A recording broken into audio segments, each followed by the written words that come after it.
Hi Pengyo! Ciao-an! Today's video, magluluto tayo ng simpleng chow fan. Simple lang ang mga sangkap. Meron tayong repolyo, meron tayong carrots, meron tayong bagu beans, meron tayong giniling, may itlog, at syempre yung kanin. Una nating ilalagay yung ating itlog. Ayan, kailangan muna natin siyang maging ganyan. Ayan, tapos susunod natin yung bawang. Yan, gisa-gisahin lang natin siya. Huwag natin siyang susobrahan para hindi mangitim. Yan, tapos halu-haluin lang natin, i-combine natin yung itlog at saka yung bawang. Tapos lagay na natin yung carrots at saka yung ating bagu beans. Naglagay ako ng bagu beans para dagdag lang sa gulay. Pwede namang wala kung okay lang sa inyo. Pero mas masarap kasi pag maraming gulay. Halu-haluin, tapos ilalagay na natin ang ating repolyo. Ayan, pagkalagay natin ng repolyo, halu-haluin natin yan sila guys. Marami yung nilagay kong repolyo kasi favorite ni Lola yung repolyo yung alaga ko. Ayan, tapos yan i-combine lang natin lahat ng ating mga gulay para mas masarap. Ayan, tapos ilalagay na natin yung ating giniling. Yung giniling na ginamit ko is yung natira pa namin kagabi. May timplada na yan. So, kaya hindi ko siya inunang igisa kanina kasi luto na siya. So, kahit ihuli na lang siya, okay lang. Ayan, tapos paghalu-haluin lang natin.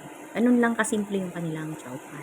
Dati ayaw ni Lolo ng chow fan, pero simula nung nagluto ako ng chow fan, gusto na niya palagi ng chow fan. Sabi niya dati, puhautsu daw ang chow fan. Puhautsu, ibig sabihin hindi masarap. Pero nung sabi ko sa kanya, marunong ako magluto ng chow fan. Yun, nung natikman niya, gusto na niya palagi. Ayan, pagka wala kaming pasok dun sa school, nagpapaluto siya palagi ng lunch. Gusto niya chow fan na. O diba, kailangan mo lang talagang huhulihin yung loob. So, balik tayo sa ating niluluto. Titimplahan lang natin ng konting toyo. Pagkatapos, yung asin, tapos yung magic sarap. Pagkatapos, ayan, oyster sauce. Tapos, nagdagdag ako dyan ng Italian seasoning at saka yung tawag dito pamintang durog. Ayan, yun lang. Ganun lang kasimple yung kanilang chow fan. Sana nagustuhan nyo, guys. Yung Italian seasoning, okay lang yan kahit huwag nyo nalagyan. Lagyan nyo lang ng paminta para dagdag aroma. Ayan. Tapos, halu-haluin na natin. And then, ayos na. Okay na. Pwede na tayong kumain. So, kain tayo, guys. Ayan, minsan, try nyo rin gumawa ng chow fan. Ang chow fan ng mga Taiwanese. Ayan, enjoy eating. Thank you for watching, guys.